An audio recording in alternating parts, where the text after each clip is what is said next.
You're about to enter into a new world of knowledge, curiosities, and high strangeness. This is a podcast of Straight Up Strange Productions. You're listening to Mysteries and Monsters. I'm your host, Paul Bestall.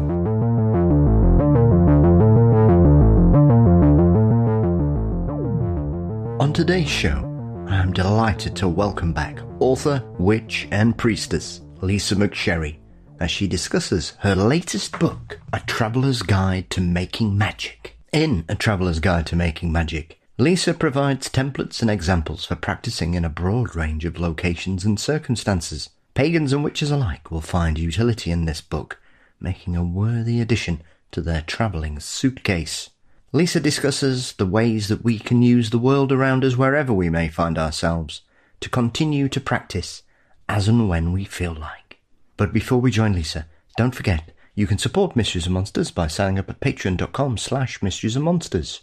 $4 a month gets you ad-free episodes, guaranteed early releases, bonus content and more. And you can also click the link in the show notes as well. Thank you to each and every one of you for your continued support of me and the show. You can find Mysteries and Monsters across most social media platforms. Please subscribe to the Mysteries and Monsters channel on YouTube. And you can also visit mysteriesandmonsters.com for episodes and news. Our exclusive merchandise site is available via TeePublic, and you can find the link for that in the show notes as well. Our intro and outro music are performed by the marvellous Weary Pines. A big thank you as always to Dean Bestall for his wonderful artwork, and the show is produced by Mr. Brennan Storr of the Ghost Story Guys. So let's join Lisa now, as she outlines the way a traveller can make magic wherever they find themselves in the world today. It's a warm welcome back to author and priestess Lisa McSherry as her latest book, A Traveller's Guide to Making Magic, hits the shelves. In this latest tome, Lisa is offering guidance and ritual for you to engage in practice wherever you may find yourself in the world around us. Lisa, welcome back. It's lovely to be here. It really is. It's remarkable. As we were chuckling beforehand, here we are, 3 years later. It seems like we've only been around the sun once since that time, but obviously, as with anything, my love, time flies far quicker than we tend to keep an eye on these days. It really does. And I hate to say it, I think those of us who are a little older are noticing how much more time is passing. But yes, it's been a minute. Absolutely, really absolutely. They never warned me about hangovers getting worse, and they never warned me about time moving quicker than I could even imagine it, Lisa. I think we're all in some kind of sort of quantum tunnel when you hit a certain vintage as we are. Mm-hmm. And we're just not going to mention what year that vintage might be. So. Absolutely. Let's keep them guessing. So obviously the last time we spoke, you'd been living in Portugal just over a year, there or thereabouts, after your big move across the Atlantic from your Pacific Northwest base that you were at. So here you are. You've been over here 4 years. How the hell are you finding it? And has it exceeded your expectations, surprised you? And I would imagine one of the other benefits of living in somewhere like Portugal is just how many other countries are just an hour away in a plane. Well, you basically summed it all up in that long sentence, I have to say. It has exceeded my expectations. I am consistently and constantly surprised and thrilled and pleased. And most of the surprises are good. There are a few that are, all right, we have to work on that a little bit. But I truly love it. And yes, I have traveled more in these last several years than I pretty much had the previous 2 decades. Easily. I used to take longer trips. Now I take more trips. So it kind of works out to be about the same. And it's fantastic, actually. I mean, I wrote A Traveller's Guide to Making Magic pretty much after, just after hitting Portugal. That was my first year in Portugal. And because it was just right there and I had so much to say about it. And the book essentially wrote itself, which is always kind of fun. But now I've been living it for all these more years. And, it's been such a pleasure and such an adventure in so many ways. one of the things I like to say is that travel isn't just around the world, it's also just down the road. It's anytime you leave your home environment, your safe environment. And living in a foreign country with a language completely different from, the American English that I'd grown up with and such, makes it truly an adventure when I leave, because I never know when I'm going to have an encounter that is, strange. Let's put it that way. And it's mostly strange because although I have learned some, as I like to say, estou aprendendo português, which means I am learning Portuguese, I still very much do talk like a child, very present tense, very, dropping objects and sort of doing, noun, verb, sentence structures. But by and large, and that's actually been pretty much the hardest thing about living in Portugal, and I would think almost any other country, although many, many, many people say Portuguese is a particularly difficult language to learn. And part of that is because it actually really sounds more Eastern European in how they do some of their pronunciations than Latin. Yes. So if you're used to, French or Spanish, there's a weird familiarity, but not much. Yes. And then no one can understand you. You might understand them, but they can't understand you. Yes. So it's been quite fun. Yeah. I think the difficulty you have as well is that most of the other Portuguese speaking countries are not in Europe. Mm-hmm. You've obviously got, biggest one is Brazil, and then you've got smatterings in Africa and in the Pacific as well. And I know a smattering of Portuguese. I know enough to get by on a night out. That's what I'll say. There you go. But it is frustrating, I suppose, for people sometimes, because when you live in a continent like Europe, we've got four big languages here. We've got English, French, Spanish, and German, and maybe the Italians will say that you've got Italian as well. Hey. Probably in a very, hang on a minute, why are you leaving us out kind of facial expression there, and apologies because I love Italy. And most countries speak one or the other in some regard. Obviously we like to say, oh, well, most people speak English, but that's not the point. I think a lot of them, there's a lot of cross-pollination, especially Spanish and French because of the borders and things like that. So Portuguese does seem quite unique in itself, that it is. I think because of its position in the continent as well, because it's facing outwards, yep, it seems to have spread it that way, whereas everybody else is kind of surrounded by bits, and we've kind of just pushed it over the border and gone, oh, you have a bit. Well, a huge part of, Portugal, of course, shares its entire border with Spain. So, it's like just on the edge of Spain, and it can be very surprising for people to come here and think, oh, well, if I speak Spanish, I'll be fine. Good luck. And it's like, it's not actually a Spanish outpost, and there is very little, I do find it interesting how little other languages have come in. English is probably the one that's come in the most, and that's because there's modern terminology and words that people just use. Like if I say Apple computer, as in like everyone knows what I'm talking about.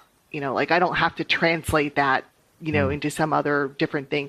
Unlike, for example, France, which is working very, very hard to maintain the purity of their language because people want to bring in other words. The Portuguese don't even bother because no one wants to try and bring in other words, which I think is just really interesting, actually, to sort of experience. But also, what's really fascinating that I've learned is that Portugal was the original people who lived in Portugal, or moved there, I should say, because there probably were people from Africa a long time ago. Actually came from the Celtic countries, what we will very broadly, very generally, very, wrongly call the Celtic countries to some degree. And they were all down in the Iberian, it's the Iberian Peninsula. Yes. So there's this whole Iberian Celtic culture that built fortresses, built, entire, small cities and towns, did a huge amount of trading, up and down, the coast, if you will, of Europe, and flourished for a really long time until the Romans came along. Yes. And that's the other fascinating thing is I don't know why we don't have more Italian or Latin, really, actually, not Italian. But I don't know why we don't have more Latin here. And really, we really don't. I mean, there's like, you could see the strain, you could see where that word came from, but it's just not as obvious as it is with Spanish and French. And I say this mostly because I had like 6 years of French in high school and college. So like, I know a little bit about that language and its structure and things.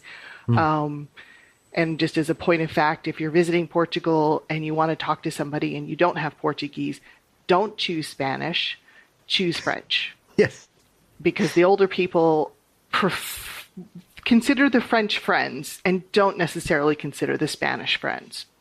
So there's your tour guide tip for Portugal. Absolutely. I was always surprised to discover how politely and pleasant they view the English there. They're one of the few countries in Europe that seem to quite like us quite a lot, but they have been our longest allies in history. And so there is a really, whilst it might not be as obvious in the modern era, there's always been a kinship between the English especially and the Portuguese. And like I say, it's a place I've visited several times and I adore it. From the people to the weather to the food, it's just fabulous. Yes.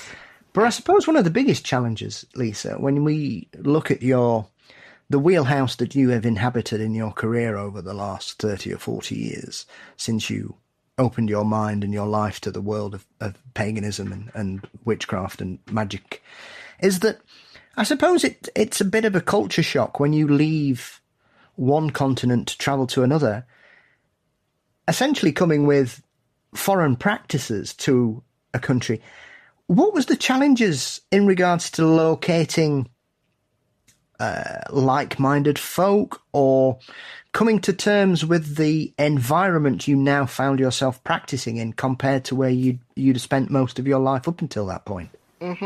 That's a really excellent question. So I'm still getting to know the land spirits, if you will. The not quite in that first year after we moved here, sort of more in the second year, I would say, I started to practice. I became aware of the fact that the goddess Hecate would like to work with me, would like me to work with her. And so I began a devotional practice with her for a year that involved on the new moon, dark moon of each month, going up to a local roundabout and making an offering to her in the soil in the area of that. Now, the roundabout happens to have 7 streets feeding into it. So nice magic number of 7. She, of course, always likes everything 3 roads and then some. But in the center of the roundabout is a statue to someone, and it took me a really long time to figure out what the plaque on it said. And it turns out that it's a bronze statue to somebody who was basically a Revolutionary War hero. And by revolution, I mean their most recent one of 1974, when they overthrew the dictatorship.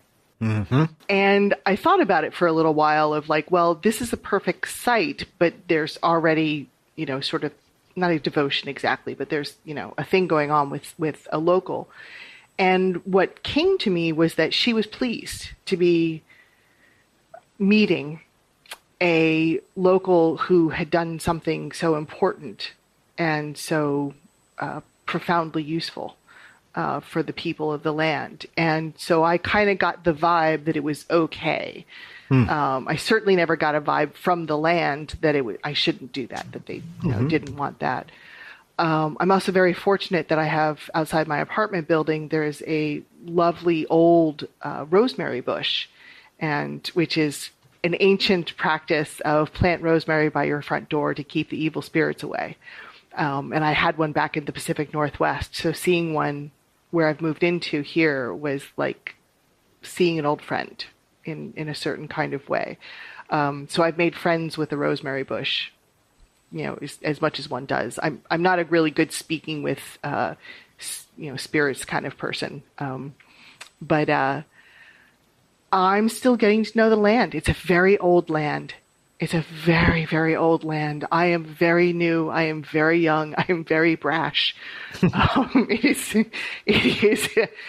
get a lot of, slow down, just here, have a coffee. Just, sit, relax, and I'm still very go, go, go, go, go, more than the energy around me wants me to be. Which is kind of interesting. And actually, we have plans to move probably in the early part of next year. So I will have to sort of start over my practice in the place that we end up going to. We'll still stay in the same city, but it's a different location. And so it was very interesting because I back in the Pacific Northwest, I had lived there for more than a decade before it ever occurred to me that I should try to talk to the land. It's kind of backwards, but that was just, that wasn't just where I was. I was living online a lot with my practice. So getting back into the natural world was, oh, right, I should do this too. But because I'd been there for so long, it's like we'd been neighbors for years. And I finally was the one who went over with a basket of muffins and said, hi, let's get to know one another. And so it's a different kind of way than, I've just moved and I don't really know what to do. So it's very slowly feeling my way through the practice and such. I'm very fortunate. I'm surrounded by gardens and green situations and parks and all of those kinds of things. So, it is not hard for me to touch the land in some way or another, even though I'm in an apartment building and don't have a garden or anything like that. As for the local scene, so there is this Iberian Celtic thing. There's apparently a group of Druids down in the center of the country who've been practicing for decades, if not longer. They have a website. It's all in Portuguese. And I haven't quite gotten to a place. I'm sure some of them probably speak some level of English, but I want to get my Portuguese up a little bit better before I even try to say, hi, are you doing anything I might want to join? Do you have a conference once a year, a get together, but also in my actual community, in my city, there are a group of like-minded women who formed, it'll be just over a year now, and I've been working with them. And that's been great fun because it actually takes me back to my college years where it was just a circle of women who would get together once a month usually to talk, share information, maybe do a ritual, very informal, who wants to take next month to do a thing and put together the theme or host or whatever. And is absolutely completely different from my coven. I am not the leader. I'm granted one of the major organizers, but that's mostly personality more than anything else. Yes.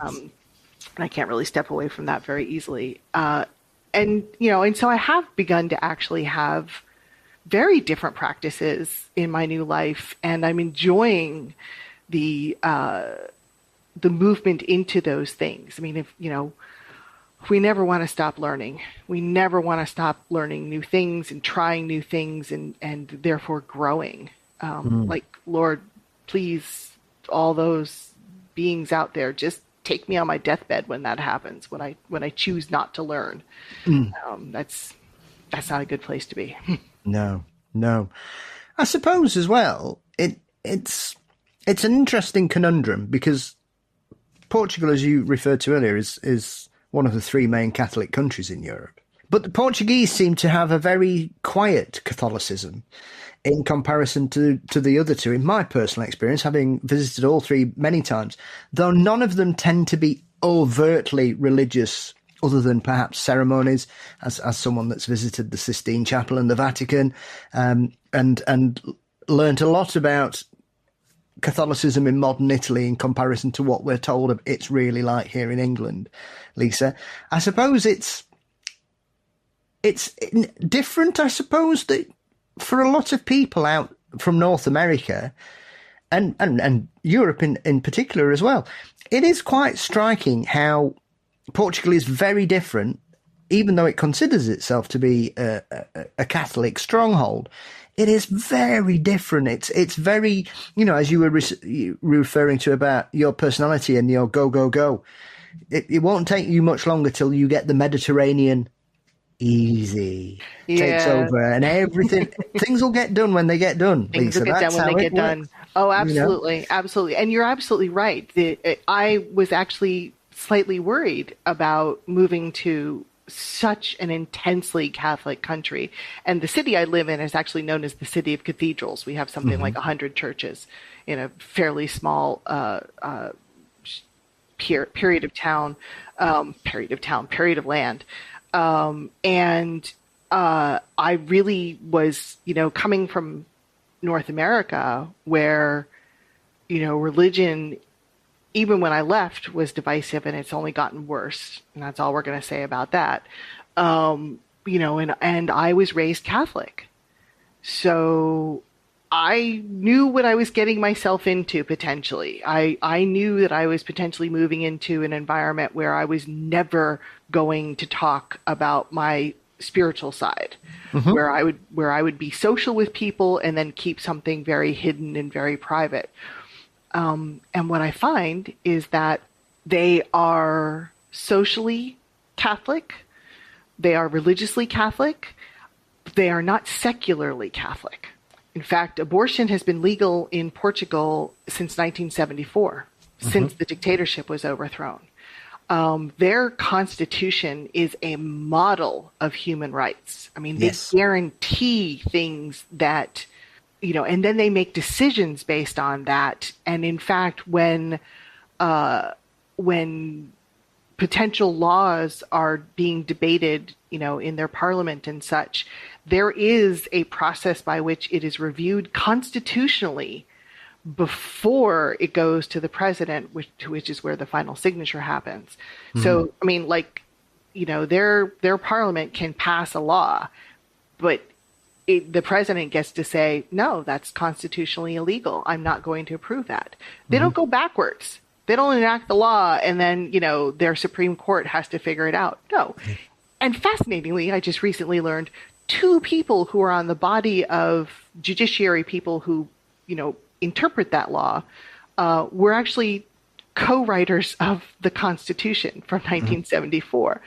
So what a rich resource they have of it's like literally having Thomas Jefferson and Thomas Paine sitting there going, I remember when we had this conversation and this is what happened, I mean, it's really fascinating. So, and as a culture, you do not talk about religion in public. You just don't. It's rude, like actively rude. People will walk away from you if you try to proselytize, or bring that out. They don't want to know. They don't want to have that conversation.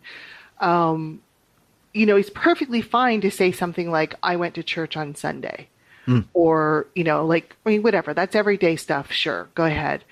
And I do know of people here who, are Christian or whatever. And they've just sort of very publicly said, I would like to meet other people who aren't Catholic, and those people have met each other and have gone off and they, I won't say they formed their own church, but they meet on Sunday and they read the Bible and they do the things. Yes. And that's how it is. It's like, okay, go ahead. You go do that. And I don't want to know about it. And you're not going to proselytize to me about it. And we're not going to pass laws based on a religious belief because that doesn't hold up like, true justice, true human rights holds up and such. And so it's fascinating. It's really fascinating. I suppose as well, that kind of ties into how you found your journey with your practicing then, because I suppose it was a challenge trying to find your center, your space, and feel comfortable with your surroundings rather than, one of the tenements of this book is the fact that wherever you are in the world, you can turn your hand to use the instruments around you. You can fashion an altar out of anything. As with your previous book, this is one of those books when I read it, and I thought, why has nobody else done this? Because it's one of those things that it seems to go unspoken, Lisa, that people travel. And with the greatest respect, I don't think carrying your altar and your bits and bobs and whatever matters to your personal practice and whoever you worship toward may cause some consternation at certain check-in locations around the world. So perhaps it's not the best thing to be taking vials of liquid and powder through customs on occasion, one would suggest. Mm-hmm. Absolutely. Absolutely. And I mean, so the thing is, all tools are just, symbolic extensions of a human body. We literally embody all 4 elements in spirit if we go for 5, so we don't need anything other than ourselves to practice magic at any time. And I say that as somebody who has done magic in the middle of Times Square. So, it's possible to do. Now, for newcomers, for people new to this practice or people who are just have only been sort of playing with the idea of how energy can be shifted, which is what magic is, then having a tool helps. I mean, one of my favorite analogies is, yes, you can dig in your garden with your hands, but having a trowel makes it so much easier, right? I mean, you could do it, but so, and I have done a lot of traveling. I travel with a little mini altar many times when I'm going to be on the road for like 3 weeks or so, like a really big, long trip. Now that's actually probably going back to the United States to visit family and friends. We kind of do a whole North American tour, we call it, because we go all over the place. And we're there for weeks at a time. I will usually bring one of my travel altars with me because I am gone for so long. It's nice to have a little touchstone, if you will. When I'm going into very uncertain areas, the objects I bring with me shift to much more divinatory / protective measures, just in case. Just in case. I mean, I don't usually walk around going, oh, the world is an unsafe place, I have to be protected at all times. I mean, I don't live in that mindset. But it is very nice to know that if your city is going to have a sudden strike and there's no transportation services, doing a little zhuzh to make something happen so you actually can get to the airport to get out of town. It's nice to know you can pull something out and do that work, which is kind of one reason why I wrote A Traveler's Guide. It's, like you're out of your element. It's still possible to do some things. And so I do like to remind people that you can make a quote altar with a penny, a thimble, some matches, or a lighter if you need that, and a feather, or if you really have to, your breath, because that's air, and you've got 4 elements there, and now you can work. A picture of your deity on your phone works just as well as the big statue that you have sitting on your altar. It just puts you in the mindset of the space you want to be in to work the magic that you want to work, to make the petition, to make the offering, to ask for help, all of those things. I've had a variety of little altars over the years. Sometimes they look like a little embroidery case. And that way, if someone opens it up, all they're going to see is, a needle, very useful, a thimble, maybe a little, some skeins of embroidery thread, because I really like tying bundles, or you have a color, there's the color that you need right there. It's kind of useful. But also, you can get a pinch of dirt from the hotel plant. Yeah. Or my favorite, fast food restaurants have those little packets of salt and pepper. Yes. Oh, those are great. Just pick up a couple of those after you've been through airport security, and you're set, for all sorts of things. Just like there are objects around you in the, or go to your local big name fast food coffee chain and get a cup of tea. Only just get the tea, don't put it in the water, and you probably have herbs, peppermint, which is great for protection, chamomile, which is great for soothing, Yeah. All of, or that sprinkle of cinnamon that some people put on their coffee. Yeah. Cinnamon's great for abundance, good energy. Yeah. So all these little things, they're available. They're essentially free, maybe the cost of a cup of something. And you're set for a whole lot of things. Just, it's sort of, I guess, a creative way to look at the world around you. So, I think I grew up in too much Encyclopedia Brown and MacGyver. So I bring that to my practice.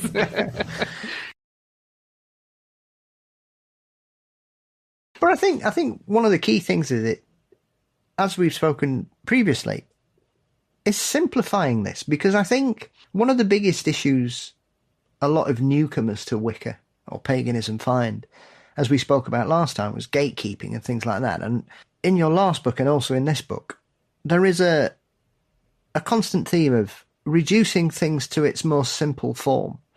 And I think people can get caught up sometimes, Lisa, in trying to create the best thing they can, when often they just need to create what they need rather than go the whole hog. And I think, as you were referring to there about sort of your intentions and stuff, I had to chuckle about the bit where you were having that trouble with your flights, and you put the intention out there that you wanted to rest your head on a bed, but you weren't specific enough. And so you ended up missing your flight, and rather than being at home as you wished and didn't really sort of ram home your intention that that's where you wanted to be, you ended up being put up in a hotel for several hours, which didn't give you the rest. But you were in a bed and you had a pillow. I did. You just weren't specific enough. And that's the tricky part is sometimes, well, first of all, one of my favorite phrases is perfect is the enemy of good. Yes. So it does not need to be perfect. Believe me, if you believe in deity, even the energy archetypes, they know how not perfect it is, and they hardly ever care. Really, they hardly ever care. And they are also probably not going to get offended unless you're trying to be offensive, which is, like I like to reassure particularly newcomers, but even people who are, in the, how I've never worked with Poseidon before. How am I going to get that right? Believe me, Poseidon will be glad to hear from you. Just, don't do it in a desert or something like that, I guess. I don't know. You might be fine with that, actually. But also, it's you have to be careful with magic sometimes, because you have to be careful what you wish for. You have to be, what do you actually want? I wanted to be home. I didn't say my own bed. I just didn't say my own bed. That one word, own, bed, So, yep, but that's fine. That's fine. It was an adventure, and it was a story I get to tell, and all is well in the end. So it's little things like that. But and that's actually one of the things I loved about writing this book is I've never done it before, but this time I consciously decided to share stories from my travels. And of course I have lots more, but that for me felt like we're just sitting together having a cup of tea, and let me tell you this story, and like you're learning from me, but I'm not trying to be a teacher with a capital T. It's just no. Look, I learned this thing here. Yeah. Have this knowledge too. Yes. No, very, and I suppose some people might not understand the difference between those, but I think it's quite clear, because there's a difference between teaching and sharing, even though essentially you could be doing the same thing, but it's the package it comes in, I suppose. And I've been teaching for decades. I mean, I've been literally teaching witchcraft for decades. So it's kind of hard for me to stay out of pedantic mode, shall we say. But since it all comes from a place of genuinely just wanting to help people navigate, the forest of uncertainty and, the mass of and contradictory information that's available in so many forms, getting worse and worse.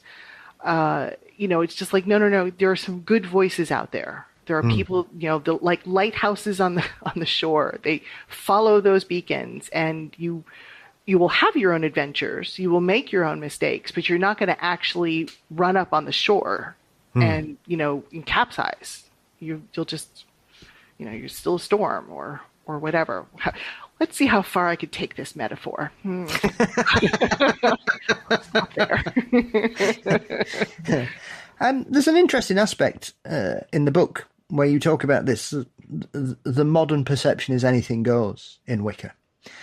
But it's important that you don't throw the baby out with the bathwater in regards to the law, because there's a reason a lot of practices and medicinal information has been continued into this modern era, because clearly a lot of it works in certain levels.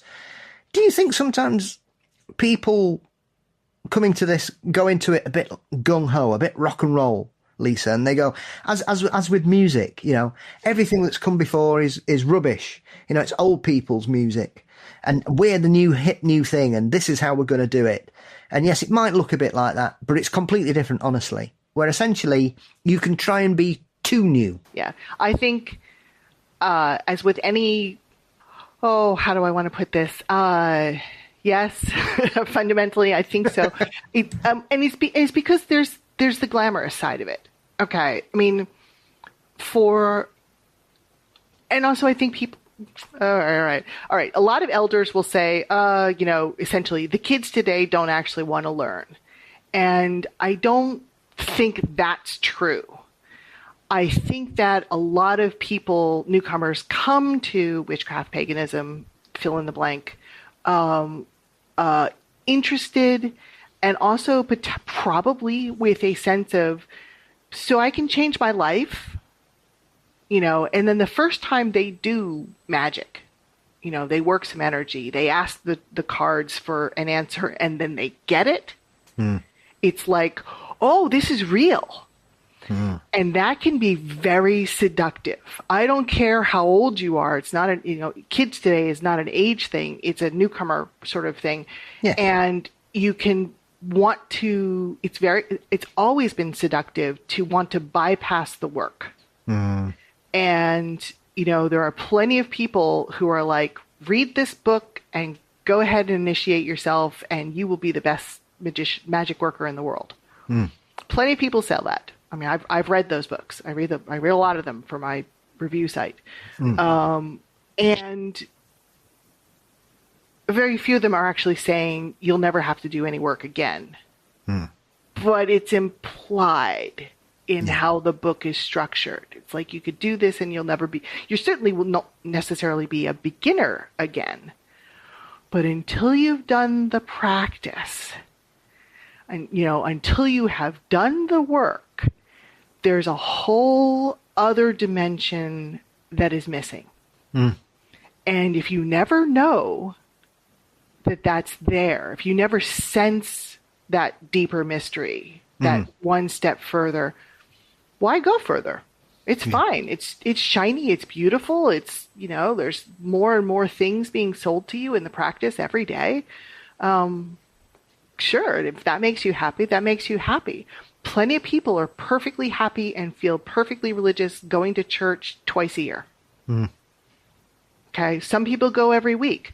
Then there are the people who go deeper. And I don't mean that they become necessarily priests or clergy or anything, but I'm just saying they take their practice and reflect on it and try to live according to their spiritual beliefs. And that, I think, is the difference between the flash and glamour and practice. And I say this as somebody who basically had no practice practically for a year. I've gone through plenty of times in my life where I have done essentially nothing externally about my spirituality, and haven't even been particularly deeply reflective. I'm not one of the world's deep thinkers. Or great thinkers, actually. I'll say that too. I'm great. I'm fine. I'm perfectly happy with how intelligent and wise I am. But I'm not... Like there are writers today who just like go so beautifully deep and eloquently and elegantly, and I'm so glad that they are sharing their thoughts with the world, and I admire them deeply. I basically I did this practice, and I think you could benefit from knowing how I did this practice, kind of a person, which is quite valuable. I mean, I take nothing from that, but it's a different perspective, I think, more than anything else. I've also spent a lot of time with newcomers. Yes. And that's interesting for me to reflect on from time to time. Is I haven't done a lot of circling work with people who are more on my level of practice. Yeah. Have you noticed the demographic shifting to a younger audience, Lisa? Because I mean, I'm now a member of the Sheffield Folklore Society, because here in the UK, folklore is having a massive renaissance. And what struck me, because I kind of followed them and kept up to date with their sort of social media work and what they were talking about and things, but I hadn't actually gone to a meeting until earlier this year. And so I went with a little trepidation, because you never know what these things are going to turn out. You're like, oh my God. You walk in the room and you're like, right, how quickly can I get out of here? But I walked in and I thought, have I walked into the wrong room here? Because it was just full of people in their 20s and early 30s, a wide cross-section. Yes, I would say 75, 80% of the people there were women, but there was still a healthy amount of men there. There weren't many older than I, shall we say.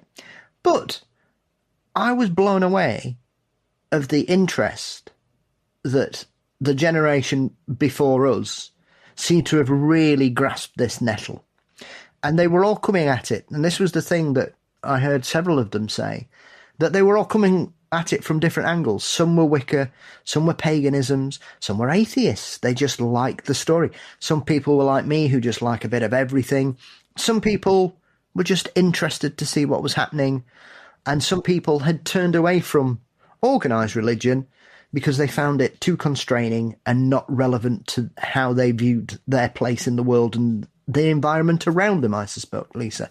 I suppose in two ways it's a really good thing, because as you jokingly said earlier on, well, the kids aren't really interested. Well, they clearly are, because this is where this massive upswing in folklore is coming from. It's coming from the people who we're constantly told don't care about anything apart from themselves and their phones.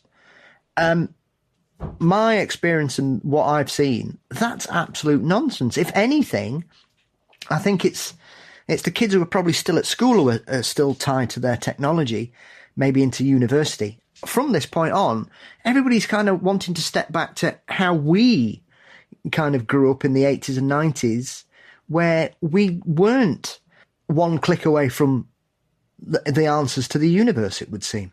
Mm-hmm.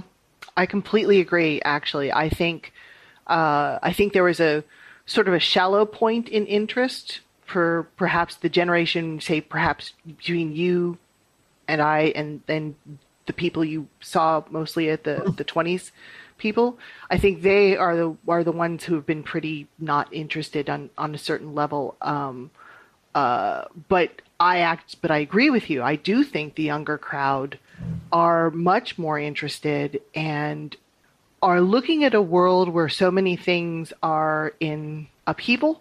Mm-hmm. And are looking for ways to reground themselves and reroot themselves in some identity other than, I mean, this is is it the millennials, the Gen Zs? I forget which one. I can't keep track, but they're the ones who are like, no, I don't want to work for the same company all of my life and retire. I don't know that you have no loyalty to me. Why should I have loyalty to you? I have to have loyalty to myself. Yes. Which is breaking, how organizations are working for good reasons, because they need to be broken. But they're also like, okay, and so I have a life outside of work. I have, these are people who are not necessarily getting married young and settling down, but are moving around in friend groups of, in a variety of ways. And I mean, they're creating different communities, and they're thinking about community differently, and they're approaching the world in a much more interesting way than I think has been done the last couple of decades. And I'm not a sociologist. I don't play one on TV, but I really think there's some very interesting things coming up in the younger generation. And I don't think that they don't want to learn. They do want to learn. They just don't want crap. Yes. And so they're making a personal connection. To bring it around, and I think we talked about this a little bit before, it's one of the things that fascinates me about Portugal is it is not a transactional culture. It is a culture of relationships. Yes. So, my American go, go, go is like, well, you said this was going to get done today, and it's been 4 days. It always gets done. Always. Yes. Always.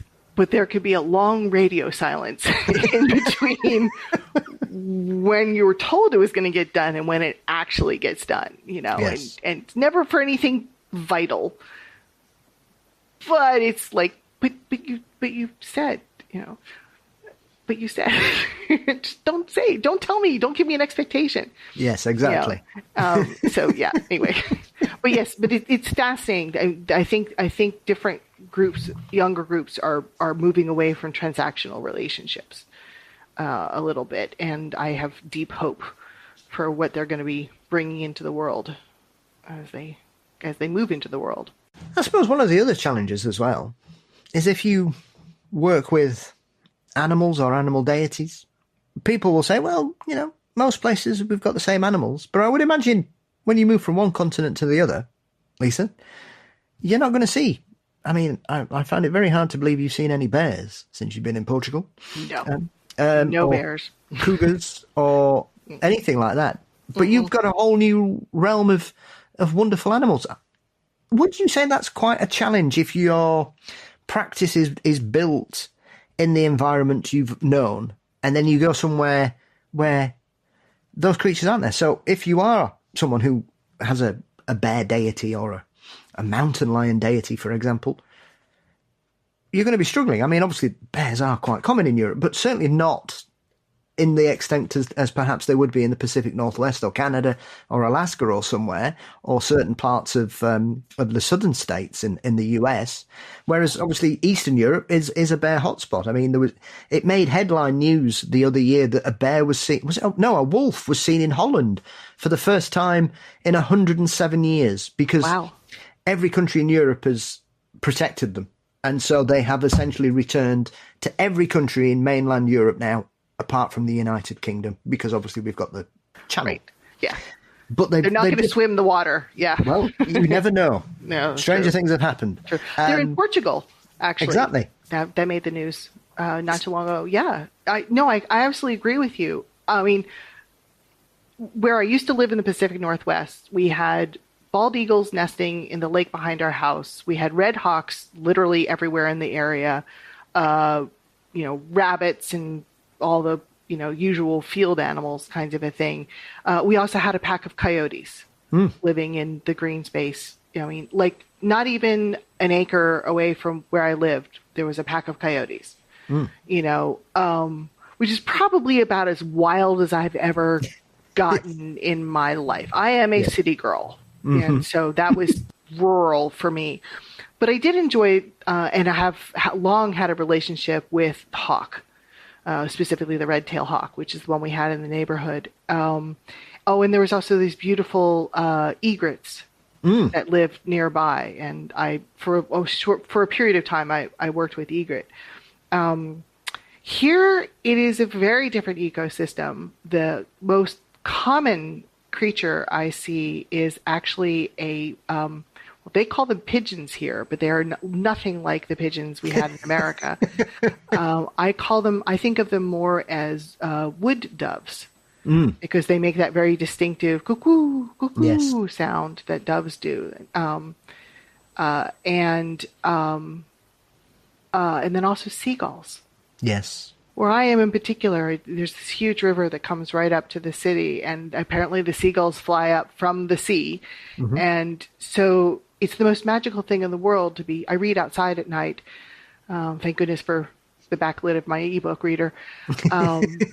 And I'll just be sitting there and the city is quiet and, it's midnight and overhead, like a flock of seagulls will go by and they call to each other when they fly at night because they're guiding one another, as they go through. And it's just, I've heard seagulls crying, but it was on the shore in the daylight. I grew up in San Francisco, I know from seagulls, but here it's very, very different. It sounds so different, and there's a very different energy that they bring. So there are animals, but there are completely different animals. And I can only imagine you just get really abstract with your previous practice of, like you said, I don't know how many people have ever seen a bear in person. So, your practice was kind of, I like bear, I work with bear, and bears could be local to the area, I guess. But I think it's probably a little bit abstract for people, unless you get to have a relationship in some way, which would be different and, in some ways. But, I haven't even had a pet in the time that I've been here. We used to have dogs and cats, and I have chosen not to bring those back into my life, mostly because we're doing so much travel and we're still in a period of great change, and I don't know where it's going to go. So bringing an animal into our lives now is sort of unfair. Right? It's like, nope, not yet.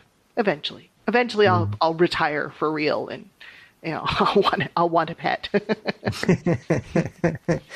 Well, this just shows the flexibility. I think sometimes you can be so fixated on what you think you should do that you end up twisting yourself into knots, Lisa, because you're trying, like we were saying, you have to have a certain altar, you have to use certain herbs, you have to use certain practices, you have to do it at a specific time of day. And I think sometimes you just got to take your foot off the pedal and just ease back a bit and realize that you're doing it for yourself.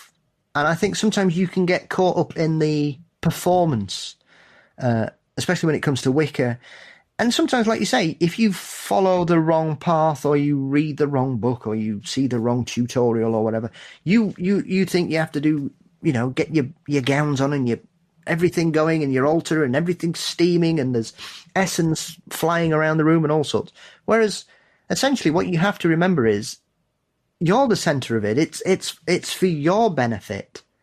Whilst you might not have the intention or the wish of what you're wanting to achieve through your practice, you're the catalyst for this. It's about you, not how many candles you've got burning at the same time, surely. Exactly. Oh, no, absolutely. With maybe it's a little bit about the deity you're going to work with, or a little bit about the intent that you want to make happen. But yes, in the end, it's you and your expression, which of course is very seductive, and why it's very easy to get into wanting a lot of glittery things on your altar or a bigger altar or more stuff. And I say this as a person who's very upfront about the fact that in my old life, I had a lot of stuff. I had baskets of stuff all over. I was prepared for anything at any time, but I lived in a big house.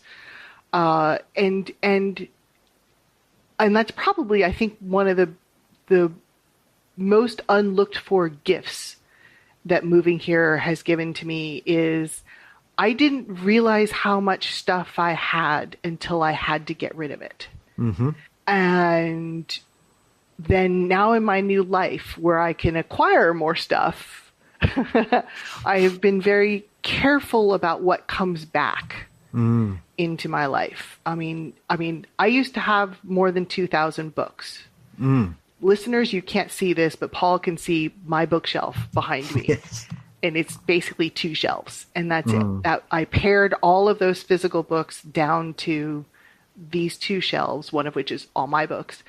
And then I have a Kindle, I have an e-reader, and that has, a program on my computer that sorts the other 2,000 books, because I basically got all those books in electronic form before I left, or I've been reacquiring them and then, of course, buying new ones. over the years. But I've gone electronic with my book collection, which frankly, as I get older, it's easier to read the larger print. My physical books are getting harder and harder to read. But which is, a little fun part there. But I just I had to be really intentional about it, and I think about it. And I was never much of a shopper before, but somehow I acquired a lot of things, and now I'm freed from that. I don't need a lot of things, and I think that perspective started a little bit with the creating of A Witch's Guide to Crafting Your Practice, but now has really blossomed into. You don't just have to stay in your house and not have very many things to be able to do magic. You can now move through the world in a variety of ways doing magic as you need and as it arrives. Because, of course, fundamentally, and we touched on this a little bit, magic is scary. Travel is scary. Yes. You're literally, hopefully, leaving your comfort zone to have an adventure. And that sounds wonderful and terrifying all at once, and it should provoke you. It should give you something new that you didn't have before. I hope for you to have travel that gives you things that you haven't had before. And because otherwise, how boring, I wouldn't want, I live in Portugal, which is like a vacation every day.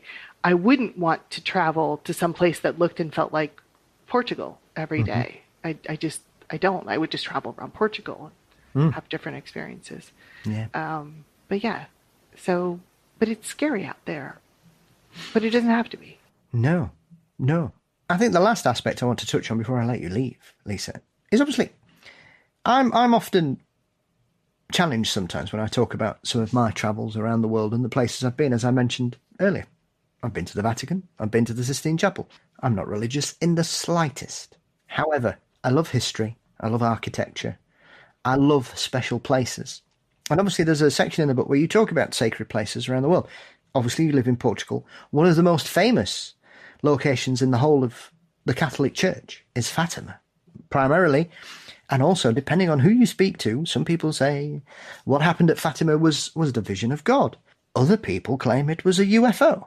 I have seen, and this is the reason why nobody will release the pictures, Lisa, because it proves it was a UFO and not really a vision. Yes. That's fascinating. I discovered this about 5 years ago. I had never come across this theory. I discovered it's not that niche. There are lots of people who think Fatima was a UFO contactee experience rather than a religious experience. However, some people would say, what's the difference between a UFO contactee? Because most of them seem to be quite religious other than the fact that they're praying to aliens rather than a deity based on Earth. And so you have a collection of it, and I had to chuckle because you said Stonehenge is brilliant, but it's just a collection of rocks to me.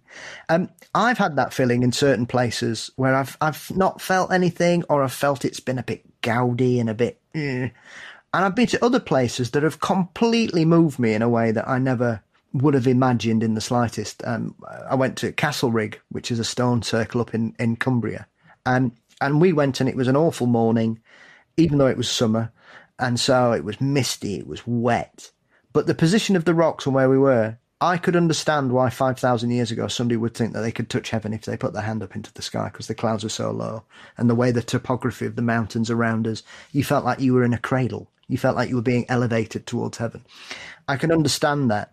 And so I suppose people might be surprised. You think, well, if we're talking about paganism and Wicca, why have we got all these religious sites? But I completely understand where you're coming from in that, because they're sacred places. Regardless of the denomination that believes them to be sacred, they're special in some way. Another prime example here in the United Kingdom is a place called Rudston, which has the largest monolith in the UK. Most of it's buried underneath. However, that, I think, has been there 4,000 years. It's a massive stone monolith. I visited it about 3 years ago because we were coming back from the coast, because I'd been to spot UFOs, as you do. And so I was coming back and I was told, you've got to stop here. So we did. And the thing that struck me was, first of all, once again, the location. You can see for miles around it. You know, a good 10 miles all the way around circumference, Lisa. However, people were still leaving offerings at this monolith in 2022, and they still do to this day. The monolith is now inside a churchyard. So a church has been built next to it. And the monolith is next to, essentially about 20 yards from the entrance to the church. However, 50 yards away from there is a Roman grave set. And so you have three completely different cultures of three different denominations who all have come to that place and believed it to be special and sacred in some way. And I think for me, that is a prime example of why people like you and I love certain locations and areas, regardless of the fact that, to all intents and purposes, they're not the places we should be going to. And yet we still find them special. We still find them sacred. Mm-hmm. Absolutely. Absolutely. One of my favorite things to do with my husband when we travel is to go to the old places. Go find the Neolithic stone circle, the megalithic stone circle, the rocks people put into places to do a thing, to show a thing, to have to set something aside for some reason, a tomb or so many things. And I've actually been to Castle Rigg, and I feel how beautiful that is in my memory because it's such an astonishing place. And I think it's lovely to attempt to find these places and have a moment. I'm forgetting on the name, the big chalk giant cut into the side of the hill in the UK. You know who I'm talking about. I can't remember the name of that site. Genabis. That's it. That is so astonishing to see from across the valley. Mm-hmm. It was really hard. I mean, it's built up over there. There's trees in the way. There's kind of like one viewpoint where you can actually see the whole of it, you know, and from across the valley. And so you're like, oh, it's so far away. I can't touch it. But it's huge. It's huge. Yeah. It's amazing. And that's old. It's not ancient, but it's old. And someone thought to do that. Yes. Right? And that became a thing that to this day is maintained by the locals. You know, they go out regularly and they put down the new white stuff and clear the weeds away, the whole thing. We tried to go visit it. Actually, there's a park nearby where you can, a car park and kind of thing. That day we got out of our car and it was sunny. We'd gone 20 yards and out of nowhere came the worst storm. We were soaked in a minute in freezing cold. Like, UK weather is changeable, but Lord Almighty, like we literally went from sunny and warm to freezing cold, icy rain. And we had to go back to our car. And we literally were changing our clothes in the parking lot, because getting dry clothes out and sitting in the car and just doing those things. And we were like, well, do we try again? I'm like, oh, no, I think we got a signal not to go. that felt really like, no. And so, we have these stories that we can tell, but it touched me. It touched me, this random, large, just amazing, wow, people did this. And I think there's that connection there that we make. And that's one of the things that sacred sites do is we can connect to hundreds, thousands of people and years. People stood in, for all that I don't particularly feel anything when I go to Stonehenge, people have been standing at the circle of Stonehenge for literally thousands of years, thinking about people standing in the circle of Stonehenge, and why, and what it meant, and thinking, for some of us, thinking about how that whole plain all around there has more that we haven't yet had the resources to discover in a safe, preservative way, and so there's more mysteries to explore and discover and touch and learn from our history. Because that's one reason we have this, is to have a connection.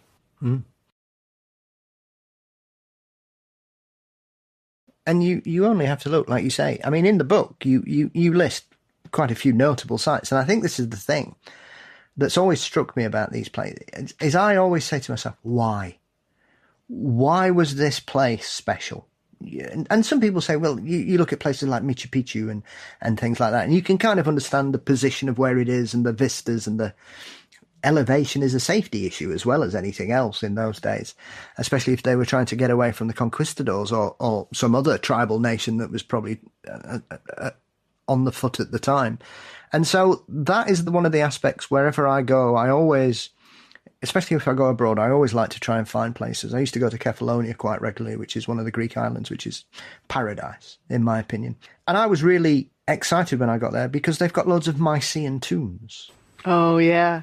And things like that. And going to a place where they were redoing the harbour about 30 years ago, and they started digging it up, and then somebody went, hang on a minute, we found loads of graves from 2,500 years ago, and they'd never known they were there. They'd never dug down far enough to do it. They just chucked concrete over the top of this thing and never bothered to look underneath it. And it was full of all these tombs, and now it's all open, so you can go and get your gyros and have a wander around, and then you can look at these incredible tombs that they uncovered 30 years ago when they were doing it up. And they've had, obviously now it's a heritage site, and they've had to completely redesign the harbour. But things like that just always strike me. Like I say, wherever I go, I love to go in churches. I love to look at the cathedrals. We've got a famous place here called Rivlow Abbey, which was essentially destroyed during the reign of Henry VIII, when he dissolved all the monasteries. So it's been there, I don't know, 700 years. It's just ruins. But my goodness, what ruins. You know, and I'm not, like I said to you, I'm not religious at all. But when you look at something like that, and it's 700 years old, and it's a ruin, and you think, how on earth was somebody building this in the 12th century? What on earth? And you hear about how long it takes to build these places. And you just think, well, this isn't just a folly or a moment of oh, well, let's do this new project. These were lifelong commitments for whatever practice they followed. Mm-hmm. Mm-hmm. The one that gets me along those lines is Newgrange in Ireland, which is profoundly moving for me. That is a very sacred site for me. But you go there and you think, okay, so this was built 5,000 years ago. Let's be clear. What that meant at the time was that the people who designed it not only didn't live to see it finished, their children's children's children probably finished it. I mean, like literally generations were committed to this project because it is a massive structure for the time. For now, it's not particularly. And in some ways, it can seem very unassuming until you sort of think about what it is, including the wonderful fact that it's bone dry inside and has never had a leak in 5,000 years. Which, I know, remarkable. Like, hi, modern housing could do so good, right? Where are they now?